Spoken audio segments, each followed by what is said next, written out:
legends. I am the Knight. I am Batman. Bonjour. So, another sad tribute video I've got to do. I want to do. On the sad passing of Kevin Conroy at the age of 66, who voiced, in some people's opinion, and my humble one, the best Batman. You can say he was the best Batman, because the animated series that aired from the early 90s onwards still stands up today. It's still the best Batman if you take it all in entirety. And I know there's a lot of things to talk about and unpick when you ask someone, oh, who's your favourite Batman? And everyone falls down into the TV show and Michael Keaton and blah blah, and on from there right up to present day. But it's hard to, without going in being too geeky about it, and I know that's why we're all here, without being too geeky about it, in a way, Mark Hamill's voice of the Joker kind of overshadowed the work that Kevin Conroy did, for me, in a way. I think to the general public, not in Geekland. In Geekland, we all know that Kevin Conroy was Batman and set a tone for it. I know he was following in 92 when the show aired, when the Batman Animated Adventures aired. It was following on from the 89 Batman, and it was carrying on that gothic tone of the films which Tim Burton had laid down, everything we all love. But the team that were putting together of the Batman Animated Adventures, and they'd started off in 1990 with a short reel, Bruce Timm and Paul Dini had started off with this short little mini reel film that they kind of pitched it. And to cut a long story short, it was only thanks to Steven Spielberg taking over Warner Brothers Animation, as I don't know how he took it over, whether he was exec producer or whatever it was, but he demanded a certain level. So you got Animaniacs, Pinky and the Brain, and bear with me, I'm not going off track here. You might be thinking, oh, Hog Boy, you're going off track, but I'm not. This is all about Kevin Conroy and his role in this whole thing, and the fact that he made the show, but made the show resonate decades later. It was a powerful show. A team effort. If you haven't seen it, I'm sure there is a plethora of platforms to go and get it. But me, myself, I've got these. Oh, do you remember these things? These old-fashioned things, do you remember them? I'm a fan. Batman Animated. This hardcover. I think you can still get this in softcover. When you read behind the story of how the guys and girls put this stuff together and poured their heart and soul into it, you can see it in every scene. You can see it in every animated cell in this film. And by the way, even there, look, I've hung that up in honour. It's usually on that wall so no one sees it, but I've put that one up. I used to get them from the Warner Brothers store when they was over in the UK. I don't know if they're still over in the US, but there was a massive one near me in the UK. And the animated, not cells, these are a different thing, but what I'm trying to say is or trying to illustrate is the impact that the show made. And his Batman was the thing that everything else had to hang around. All right, we all, well, I don't know if we all know the story of the animation and how these guys and girls fought against the establishment to get it done. When you look back, it's almost standard now. I would still say it's a higher level of standard, but you think, oh yeah, that's the way animation's always been. No, in the late 80s, early 90s, animation was still squarely aimed at pre-teen children, and you got exactly what it said on the tin. and I won't go into that. I will try and stay on track. And let's get straight back onto it with Batman. When they auditioned, they didn't audition for a named celebrity to do the voice of Batman. They didn't. Now animation goes to the guy or girl who's got to sell the film. Back in these, they auditioned over 500 voice actors for Batman because they knew, obviously, he's central to the show. Kevin Conroy, at the time, had only done commercials, voice acting work. He was a proper actor who trained at Juilliard in America. Now, if you don't know Juilliard, I don't know a lot about it, but it's the top of the shop actors come from there. I forget the name, the English equivalent, like RADA, or what's the other one, like the acting studios. So Kevin Conroy was an actor, a proper stage actor, working stage actor, and it was only his agent that said to him, oh, you know, you've done some commercial work over at Warner Brothers, they're actually looking for, they're actually auditioning for voice actors. And he kind of went, oh, really, Batman? You know, he didn't really want to do it.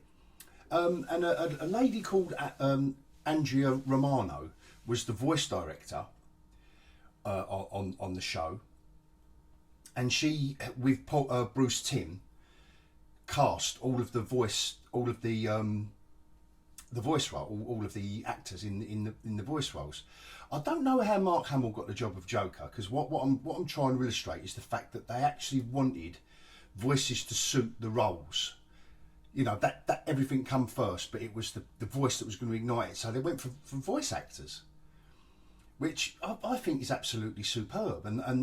But what that means is you've got to let the work stand on its own 2 feet. It can't just be, and don't get me wrong, I love Kung Fu Panda, and Jack Black is the character. But you can't tell me that someone else voicing Kung Fu Panda isn't going to be anywhere near as good. That's what I mean. So it was a brave decision for Andrea Romano and an executive producer to go this route. And it comes through. His dedication and his experience and his intelligence when approaching the role. You know, when you look at quotes of his, you know, like where he says, like, you know, Batman is, Bruce Wayne isn't his real persona. It's Batman. He's Batman skulking around in the cave. And Bruce Wayne is the facade. It isn't the other way round. You know, little things like that where you can see that the guy was intelligent. He applied himself. And when you look back, now I'm looking back on him, on his role in this series, and as Batman, you start thinking about the fact that you never heard, you know, in this kind of saturated social media, like hungry world, you never find a bad story about him. You just don't. He was also, I know this is an aside, but I'm going to mention it. He was a gay man as well. It doesn't matter, does it? Does it matter? No. Doesn't matter whether he was Catholic. Doesn't matter whether he was Christian or agnostic, does it? All these things that apply to modern day audiences via social media. You know, what colour knickers they're wearing, whether they're left or right-handed. No. Kevin Conroy as Batman, the work spoke for itself. The team around him and him as part of the team produced one of the most superb superhero storylines, whether you're looking at films or TV, that just stands. It stands up the test of time. A modern eye might look at the animation standards now with the evolution of technology. A modern eye might look at some of the episodes or you know, the animation in general, and it looks crude. But it's not crude, it's just the animation, and particularly, you know, digital animation and stuff, has progressed so much. But it's the storylines. I think one of the is Heart of Ice, I think it's called, the Mr. Freeze episode. I think one actually won an award. And like these are proper awards. I think the show in general won proper awards, and not just animation awards. You know, like you know, proper creative endeavour awards, and in no small part due to Kevin Conroy. And I just thought I'd pay tribute to the solid work he did, and just thinking about, God, that's a nice bit of light from the sun through my window. But just thinking about when people approach this art form that I love, which is comics, first and foremost, where this animated story comes from, and which allowed Kevin Conroy and the team pushing against what had gone before and trying to do something new within the realms and the constrictions of modern of TV animation back in that day. This is what you can do with a character like Batman.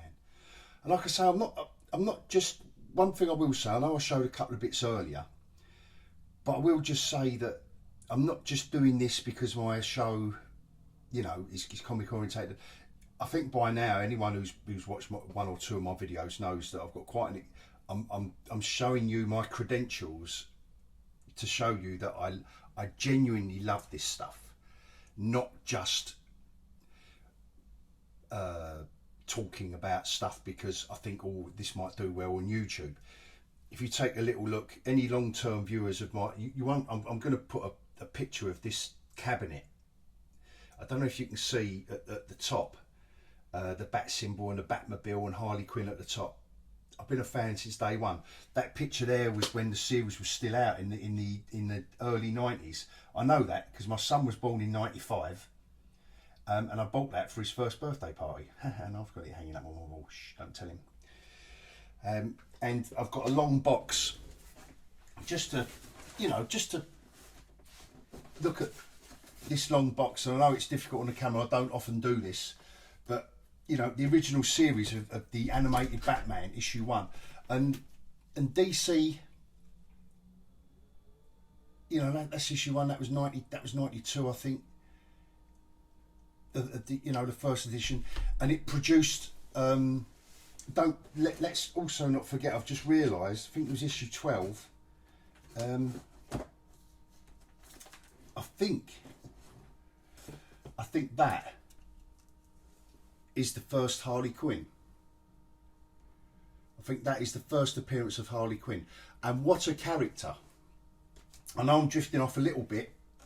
But what a character, and what people can do when they all stick together as one, you know, and work as one team. But you need superb talent, and Kevin Conroy was superb talent.